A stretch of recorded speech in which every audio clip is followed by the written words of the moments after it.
রমজানের বাজার করবে মানুষ, লিস্টে থাকে 1 নম্বরে তেল। তেল যদি না পায় তাহলে ক্রেতা বিক্রেতা সবাই অস্বস্তিকর। তেল যেটা নিতাম 830 টাকা সেটা এখন 930 টাকাতে নিচ্ছি। একটু বাড়তি দেখতেছি তো, কারণ সবজির দাম কম আছে কিন্তু অন্যান্য সব কিছুর দামই বেশি। না না না, তেলের ক্রাইসিস আছে। তেল যেটা নিতাম 830 টাকা সেটা এখন 930 টাকাতে নিচ্ছি। এই হলো অবস্থা আর কি। কি বলবো, আমাদের জন্য অনেক কষ্ট হয়ে যায়। আগে 5 লিটার তেল আপনি নিতাম 810 টাকা দিয়া, আর এখন মনে করেন এই যে নিচ্ছি 900 টাকা দিয়া। গায়ে লেখা আছে 852 টাকা, নিচে হলো 900 টাকা। তেল আসলে আজকে দেখা যাচ্ছে সামনে তো রমজানের বাকি 1 সপ্তাহের মতো আছে বা 1 সপ্তাহের একটু বেশি আছে। তেলের এখন প্রচুর চাহিদা, কিন্তু তেল নেই। একদম 5% তেল বাজার আসতেছে, তাও 1 লিটার 2 লিটার দিচ্ছে, 5 লিটার একদম বন্ধ। পাম্প তেল 5 লিটার পাম্প তেল বইরা দিছে, এটা অনেকে নিতে চায় না, লাল সরবরাহ বন্ধ। এখন ডিলার বলতেছে কম দামও বাড়াতেছে না, তেলও দিতেছে না।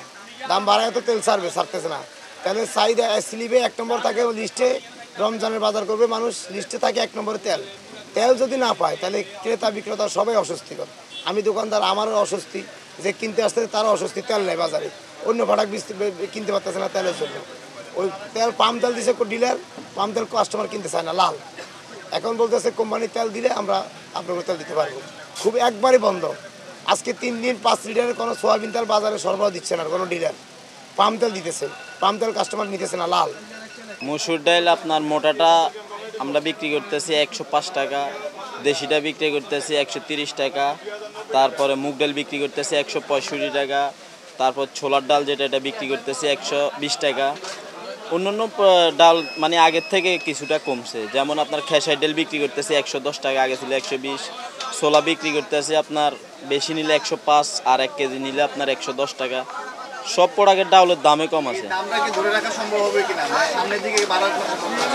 সম্ভাবনা বাড়ার সম্ভাবনা হয়তো, যেমন যারা দেখেন যাদের লাগবে 1 কেজি 2 কেজি, যারা যদি 5-10 কেজি করে নিয়ে যায়, বাজারে শর্ট খাওয়া যায়, তখন আপনার ডিলাররা বলবে আমাদের তো মাল চলতেছে, এরা হয়তো বাড়াই দিতে পারে, এই ছাড়া আপনি বাড়বে না।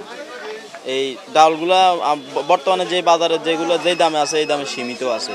গেছে বছর থেকে এই বছরের দাম ডাইলের দাম কম। গেছে বছর আপনার অ্যাঙ্কার ডাইলের কেজি আসছিল 80 টাকা 85 টাকা, এবছর 65 থেকে 70 টাকা বিক্রি করতেছে। চিনি নিতে আসছি, চিনি 140 টাকা প্যাকেট, আর খোলা 150। এখন নিতেই তো হবে বাধ্যতামূলক, যদি খাইতে হয় তাহলে নেওয়া লাগবে, তাছাড়া তো আর উপায় নেই। আর ওনারা তো দোষ দিয়ে লাভ নাই, যেহেতু ওনারা কিনে আনছে এই দরে বিক্রি করে। রমজান আমাদের সর্ববরতের জন্য গরুর বাজারটা অনেক চড়া, প্রতি গরু পিছে 5-7 হাজার টাকা বাড়তি, কিন্তু আমরা গুস্ত দাম বাড়ায় বেচতে পারতেছি না। গুস্ত এই আগের লেডি 750 টাকা, কিন্তু অন্য অন্য বাজারে 780 টাকা 800 টাকা বিক্রি হচ্ছে, কিন্তু আমাদের এখানে হচ্ছে না। আমাদের এখানে বেশি চাইলে কাস্টমার চলে যায় অন্য বাজারে।